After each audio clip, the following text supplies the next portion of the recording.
जिले में भूमाफियाओं ने खाली पड़ी जमीनों पर कब्जे करने के बाद उसे मोटी रकम कमाकर बेच डाली। अधिकारियों व माफियाओं के गठजोड़ से कभी न तो बड़े पैमाने पर इसकी जांच की गई, न ही कहीं कार्यवाही हुई। सेटिंग गेटिंग के खेल में शिकायतों को दबाकर मामले पर जिम्मेदार ही पर्दा डाले रह गए। अब सरकार के भूमाफिया के खिलाफ कार्यवाही का फरमान जारी किया है। जिले में एंटी भूमाफिया टास्क फोर्स का गठन कर दिया गया है। सरकार अब ऐसे जमीनों की खोज के लिए राजस्व विभाग के अधिकारियों की चूड़ी टाइट करनी शुरू की तो गठजोड़ तंत्र में खलबली मच गई है। लेकिन अभी तक जिले में भूमाफियाओं के खिलाफ कार्यवाही नहीं हो सकी है। नगर से सटे कस्बा पतौरा पंचायत में करीब 3 कट्ठा की जमीन पर लोगों ने न सिर्फ अवैध तरीके से कब्जा कर रखा है, बल्कि कई लोगों ने कब्जा कर मोटी कीमत में तमाम प्लॉट बनाकर बेचने का प्रयास कर रहे हैं, जिसका आज तक जिला प्रशासन ने खबर तक नहीं ली। कस्बा पतौरा निवासी कौशल्या देवी के जमीन पर भूमाफिया अवैध ढंग से कब्जा कर रहे हैं और कहने पूछने पर मारने की धमकी देते हैं। मोतिहारी मुफस्सिल पुलिस धोखाधड़ी जालसाजी का मामला दर्ज किया है। आइए जानते हैं कि कौशल्या देवी के बेटे ने क्या कहा। मेरा नाम जवाहरलाल शाह है। मेरा घर पतौरा टोला कस्बा है।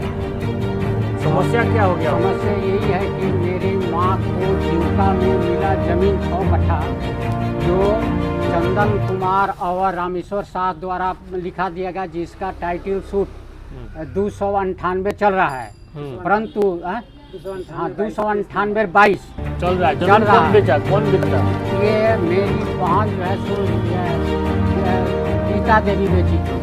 जब माँ जिंदा है तो और माँ के नाम पे जमीन है तो बेटी कैसे बेच सकती है और कैसे कोई लिखवा सकता है कि कौन है आपके बेटा है? चलिए, हाँ, तो आगे क्या हुआ? माँ हमारा बहन जमीन नहीं लिखी, परंतु मेरे जो बहनोई साहब हैं, हाँ, वो कहते थे कि अगर तू जमीन ना लिखवे तो हम जहर खा के मर जाएं। एकरा के चलते माँ मेरी बहन प्रेशर में आकर जमीन जो है सो राजीव बोले ये चंदन सिंह और एथी का रामेश्वर सिंह से रामेश्वर शाह से 2019 से और 20 में बेची, जिसका हम लोग को कोई कुछ मालूम नहीं हुआ। बेचने का टाइम में कुछ मालूम नहीं हुआ। 2019 में 19 कितना कट्ठा जमीन बेची? 3 कट्ठा जमीन बेची। 6 कट्ठा में से 3 कट्ठा वो अकेले बेची। 3 कट्ठा अकेले आप बेची। कितने भाई बहन है? हम 3 भाई 2 बहन हैं। चलिए, हाँ, 6 कट्ठा में से इतना कट्ठा 3 कट्ठा बेची।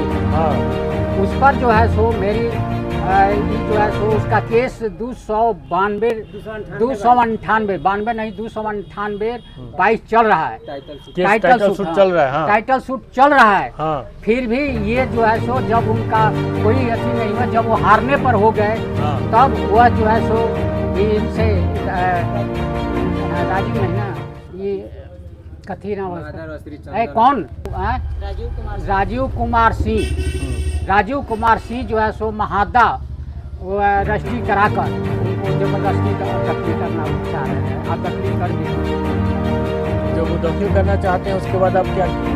हम थाना में गए। हाँ, मुफस्सिल थाना। हाँ, मुफस्सिल थाना में गए। हाँ, थाना वाला भी 112 पर भेजा, रोक देता था, परंतु फिर भी रोकने के बावजूद भी वे लोग चले जाते थे, फिर भी अपना जोड़ लेता था।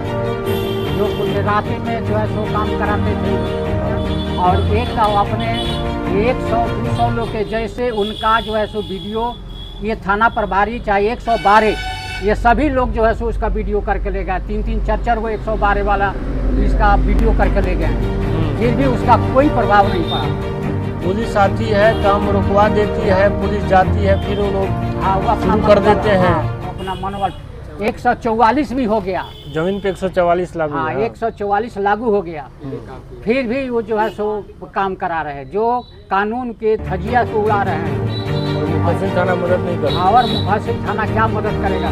कुछ नहीं कुछ नहीं कहता है जाइए बोलो थाना में, तो हम थाना में जाते हैं, तब तक ये लोग इतना जोड़ लेते हैं और 112 पर करता है तो फिर आपको जोड़ लेते हैं। यही जो है सो भूमाफिया का यही है शिकार है। और ये भूमाफिया हमारे पास नहीं, बहुत जगह है।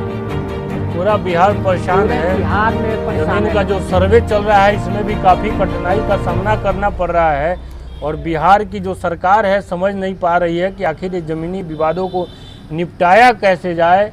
सिर्फ पूर्वी चंपारण ही नहीं, सिर्फ पतौरा ही नहीं, सिर्फ पूरे बिहार में समस्या है। तो समस्या इतना गंभीर है कि इसमें जल्द से जल्द सरकार को कदम उठाना चाहिए और थाना और जो अंचलाधिकारी हैं इनकी भी भूमिका जो है वो बहुत महत्वपूर्ण हो जाती है ताकि समाज में शांति व्यवस्था कायम रहे।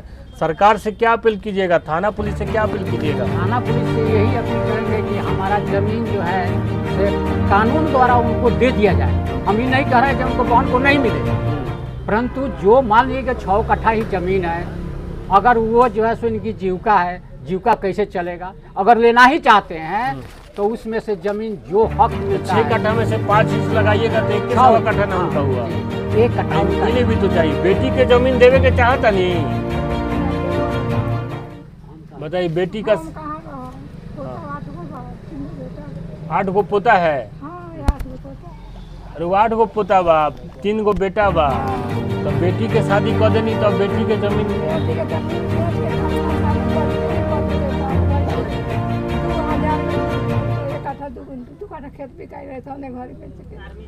जो माँ बाप अपनी क्षमता से ज़्यादा बेटी के शादी में खर्च करते हैं, चाहे वो कर्ज ले, जमीन बेच कर करें, वैसी अगर बहनें ससुराल जाने के बाद पति के दबाव में ही सही अगर ज़मीन बेच देती है तो मायके के भाई भतीजे बहुत परेशान हो जाते हैं।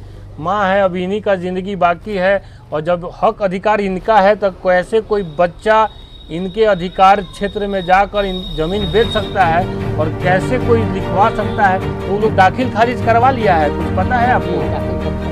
बताइए। ब्लॉक भी बिना जांच पड़ताल किए दाखिल खारिज कर दे रहा है, तो समस्याएं गंभीर है और देखना ये है कि इनके मामले में क्या होता है। बहुत जल्द पुलिस कप्तान, नए कप्तान जो है पुलिस अधीक्षक जिला में आने वाले हैं, अपना पद ग्रहण करने वाले हैं, तो उम्मीद है कि उनको न्याय मिलेगा। बहुत बहुत धन्यवाद।